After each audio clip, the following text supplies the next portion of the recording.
kerja pikiran bawah sadar. Jadi di otak manusia itu ada namanya conscious, subconscious. Ini conscious, ini pikiran sadar. Ini pikiran bawah sadar.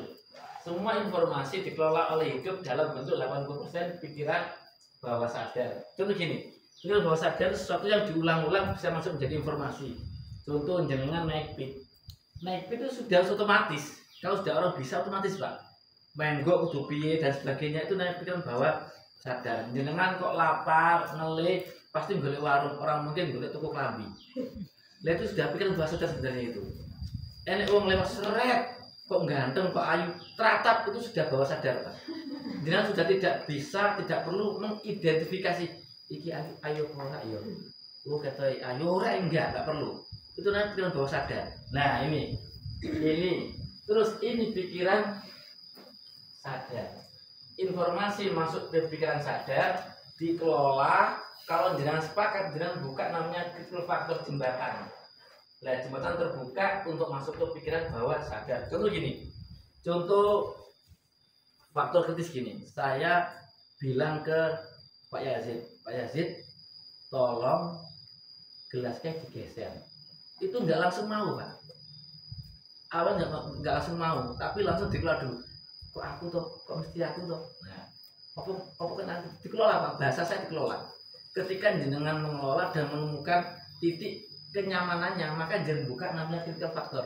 Ya wis, tak lakoni. Nah, sehingga suatu saat ketika saya minta tolong, jangan spontan. Pak, ayo tolong gelasnya. Oke, siap. Itu pikiran bawah sadar bergerak, Pak. Dari informasi yang jenengan sudah kelola dulu. Maka Bapak Ibu ketika jenengan perintahkan siapapun, kok dia nggak jawab, bukan karena bodoh. Tolong ambilkan gelas Ibu. Dia nggak langsung berangkat. Itu sebenarnya dia itu mengelola bahasa itu, perintah itu di pikiran sadar dulu. Mesti aku. Soalnya adik sampingnya.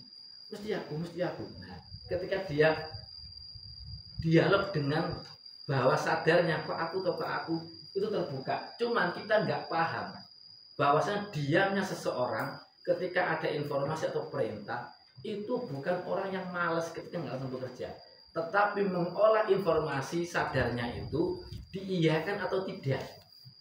Nah, ketika dia diam itu sebenarnya membuka pikiran atau membuka faktor kritis.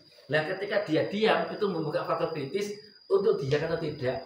Cuma yang jadi masalah kadang kita nggak sabar. Contoh gini misalnya gini, ada kakak sama adiknya, saya bilang kakaknya, ambilkan gelas, kan dia diam. Ketika diam, saya nggak bertahan, saya ngomong, balah bocah kok males, di adikmu kono. Adik berangkat. Atau kadang ketika kita perintah kakaknya, yang berangkat siapa? Adiknya.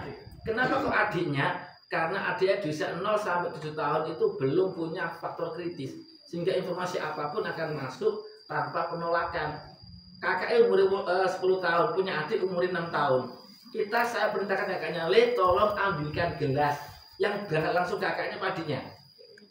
Adiknya. Karena saya perintah kakaknya loh, kenapa kok adiknya? Karena adiknya ini belum punya faktor kritis. Lah, kenapa kakaknya diam? Karena dia mengelola dulu, mengelola faktor kritisnya itu. Iya kok enggak, kok mesti adik, bu adik wae. Tapi kita nggak sabar ketika dia diam dalam sepersekian detik kita ngomong, kayak berangkat dasar bocah males, set. Lah, coba buktikan perintah yang kedua. Dia akan langsung jawab tapi nggak mau. Ya wis, ayo gelas diambil. Adikmu sekarang bapak tolong ambilkan piring, dia mau. Nggak mau. Gah, adik wae. Loh kenapa? Ketika dia diam kan membuka faktor kritis nih. Kita isi nilai. Nilai adalah kamu males, kamu keset, kamu legahan. Jadi Pak Bu, ketika saya ngasih informasi, kok jenengan diam itu belum tuh nggak paham, tapi jenengan itu mengiyakan nggak informasi saya itu. Jadi tadi dari pagi sampai kemarin sore itu jenengan diam itu saya paham. Itu tidak langsung mengiyakan, tapi dikelola dulu. Oh iya bener. Nah ini makanya kita harus paham ketika kita ngasih pertanyaan apapun ketika dia diam sebentar itu bukan karena anak bodoh. Yang menjadikan dia ternilai bodoh ketika dia diam kita langsung mengklaim. Itu langsung masuk karena faktor kritisnya terbuka. Oh, bocah keset, bocah rodong, malesan, langsung blam. Buktikan. Besok atau langsung berarti yaudah, sekarang kamu tugasnya nyapu-nyapu. Nggak gelem. Karena sudah dapat nilai, aku males. Nah sama, ketika saya ngasih perintah panjenengan, nanti Bapak Ibu Guru mulai jam pagi harus sapu, kelas dan sebagainya. Ojo keset.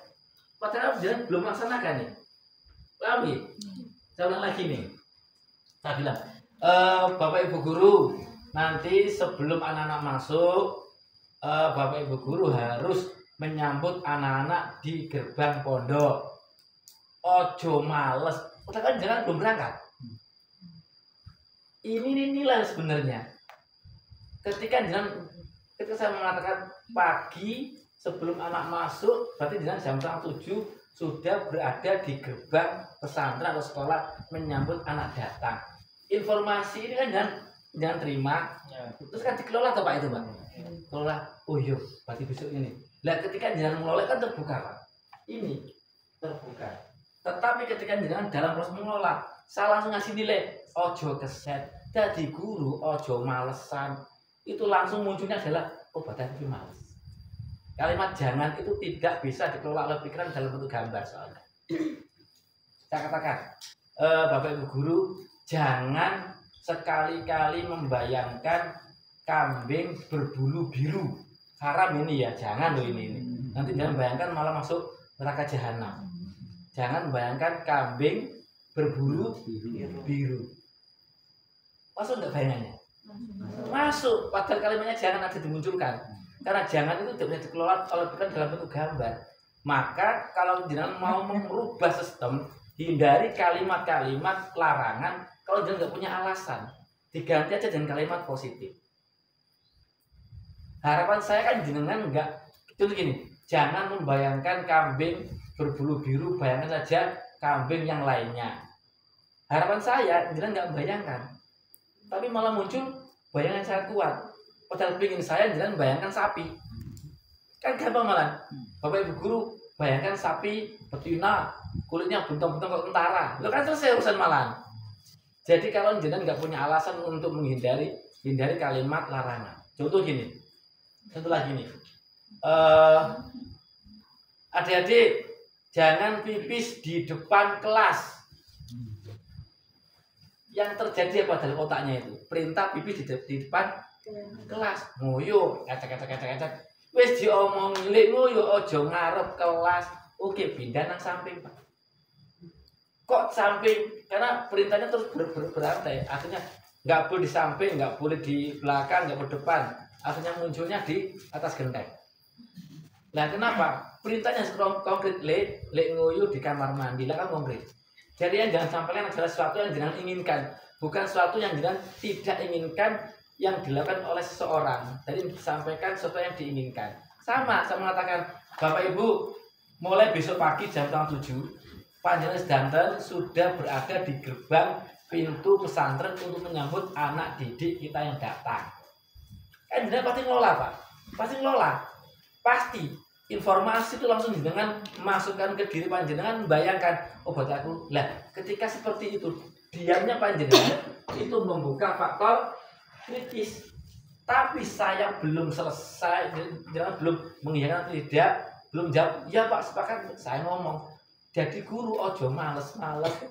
Saya pastikan besok jam 7 tidak ada guru yang datang.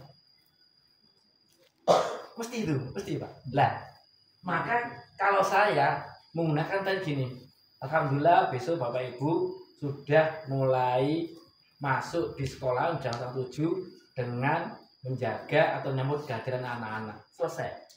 Kan selesai itu sebenarnya. Hindari menambahi kalimat-kalimat yang nggak penting sebenarnya malah, tapi malah merusak sistem. Ojo males-males, ojo keset-keset. Pokoknya jam itu jam tulisnya. Ojo males itu masuk plong. Pada aku males aku keset. Besok jam 7 buktikan. Nggak ada yang hadir Pak itu. Nah ini faktor sini. Maka kalau saya ini tekniknya gini, contoh gini. Bapak Ibu kan pingin ini, kita kan punya konsep anak jamaah jumjit nih. Nanti bisa dibuktikan Pak, ketika masuk. Oh Oke, jadi saya membuat apa? Membuat pikiran sadarnya itu membuka fakultasinya. Misalnya gini di kelas ini. Oke, sekarang buka halaman 7. Semua buka halaman 7. Sudah. Jangan harus memastikan satu kelas buka halaman 7. Sudah, baca pelan-pelan. Nah, baca pelan-pelan, Pak. Baca pelan-pelan. Oke, baca sudah. Fokus ya. Baca pelan-pelan gini. Sebenarnya gini. Saya itu hanya ingin mengakali biar terbuka. Ketika dia baca pelan-pelan fokus, akhirnya dia meniadakan pikiran sadar. Kan dia fokus. Nah, ketika dia fokus, saya ngomong. Oke, adik-adik sambil membaca halaman 7, dengarkan suara Pak Natib. Nanti ketika dengar azan di masjid pesantren, tutup bukunya, berangkat ke masjid sholat berjamaah.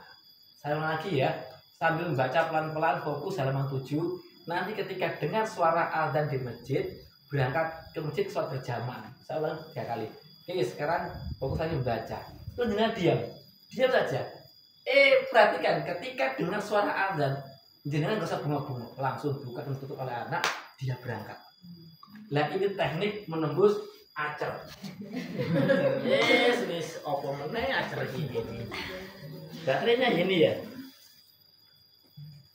Teknik menembus pikiran bawah sadar. Oke, sebelum saya lanjutkan, saya nggak mau ini saya habis selesai ngomong terus